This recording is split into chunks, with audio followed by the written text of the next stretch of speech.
and welcome. We are wrapping up November. It is our final film of this month, and I wanted to pull out one more 20th Century Fox film. One of my ultimate favorite films, and one of the best Christmas movies of all time, with Edward Scissorhands.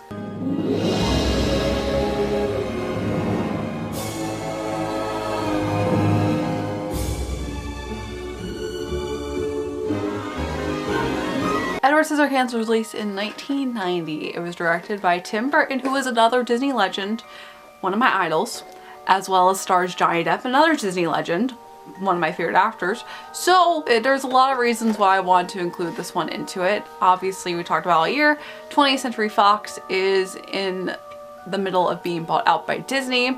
It is not completed yet, but I wanted to take a look at a couple different 20th Century Fox films throughout the year to see what could be a part of the Disney canon and the Disney Vault very, very soon. These films that I like to pick were films that did relate to Disney in one way or another. So obviously this one, we have two Disney legends as well as another amazing cast. It is a movie that's very, very near and dear to my heart. And you might be thinking, well, hey, it's not really a Christmas film. I don't know why you're thinking it's a Christmas film, but listen up. If guys can consider that Die Hard 2 is their favorite Christmas film because it takes place on Christmas Eve, well, guess what? This one does too, because a full third of the plot is set on Christmas and they're having a Christmas party. I saw three ships come sailing by on Christmas Day, on Christmas Day. I saw three ships come sailing by on Christmas Day in the morning. The entire plot revolves around Christmas in a sense and Edward's ice sculptures. So yes, I do consider it a Christmas film and it's one of my favorites. I just really, really, really admire this film. It's one of my favorites. I was obsessed with it at a very young age, and I remember in middle school, this sweatshirt is actually from middle school and it's all worn out and beat up now because it was from like 2003 and I would wear it every single day in middle school basically.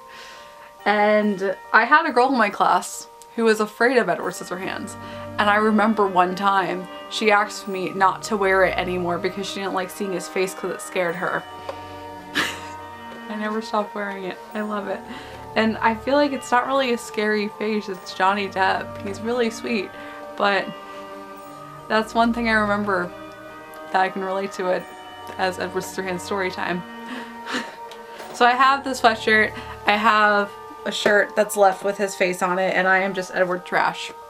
And I'm completely happy with that because before I was obsessed with Loki, I was obsessed with Edward Scissorhands. Joyce, I just saw this strange guy driving with Peg. Did you get a good look at it? Hi! Scissors. Whoa! That's a handshake you got there, Ed. And to this day, I still really, really admire this film. Going back and rewatching it after it's been a while, it still holds up. It's wonderful. I feel like is truly Tim Burton's masterpiece. This is one of his best works that he's ever done. I know it's not his best film in his eyes in the interviews he's mentioned, but it was his favorite one to work on, and it really is fantastic.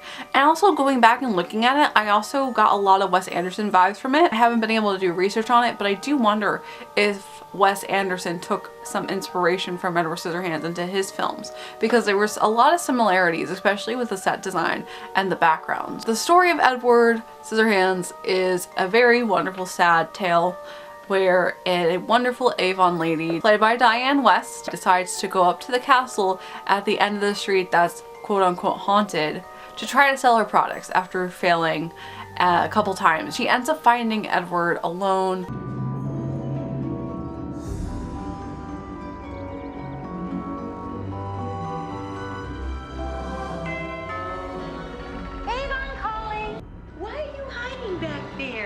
You don't have to hide from me. I'm as harmless as cherry pie. Those are your hands. She ends up taking him home because she's just intrigued by him and she wants to help him out. And at first, everyone in the neighborhood is intrigued by him, and they all want to get to know him, and he's super popular. And when they find out that he can cut sculptures and do haircuts with his scissor hands, he's the talk of the town and everyone loves him.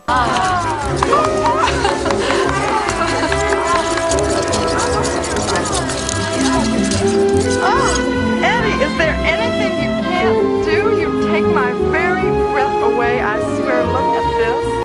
But as soon as things start to go awry, and when Anthony Michael Hall's character, Jim, decides to use his innocence and basically trick him into breaking into Jim's house, the whole town decides to turn on him. Instead of being able to live within the neighborhood, he has to end up going back to his old castle and living out his days by himself. He's a little bit like Frankenstein's creation. Vincent Price was the inventor, and this is actually Vincent Price's last role ever. I know it's a little early for Christmas, Edward, but I have a present for you.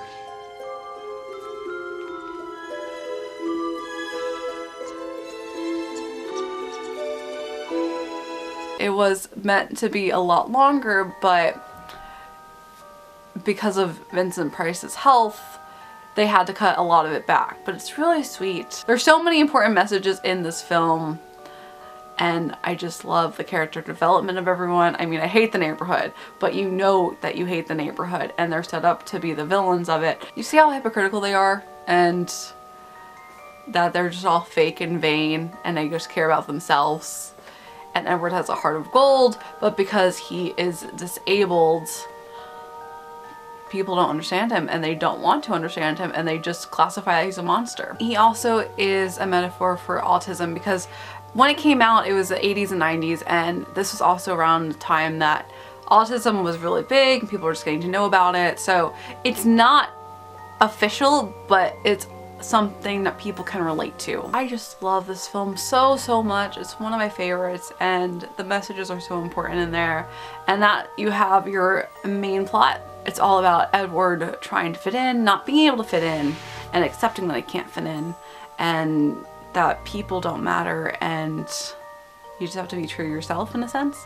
But then you also have the underlining plot with Winona Ryder's character, who's fantastic, and her and him slowly falling in love. And it could be influenced by Beauty and the Beast as well, so that does relate back to Disney. The way that her character develops with him is just really sweet, and I love the direction that they go into with everything. It's a near perfection film. Danny Elfman worked on the score, and this is honestly one of my favorite scores of any musical piece. Ice Dance is probably my favorite composition, and first, the scene that Ice Dance is featured in is one of the most beautifully visual scenes ever.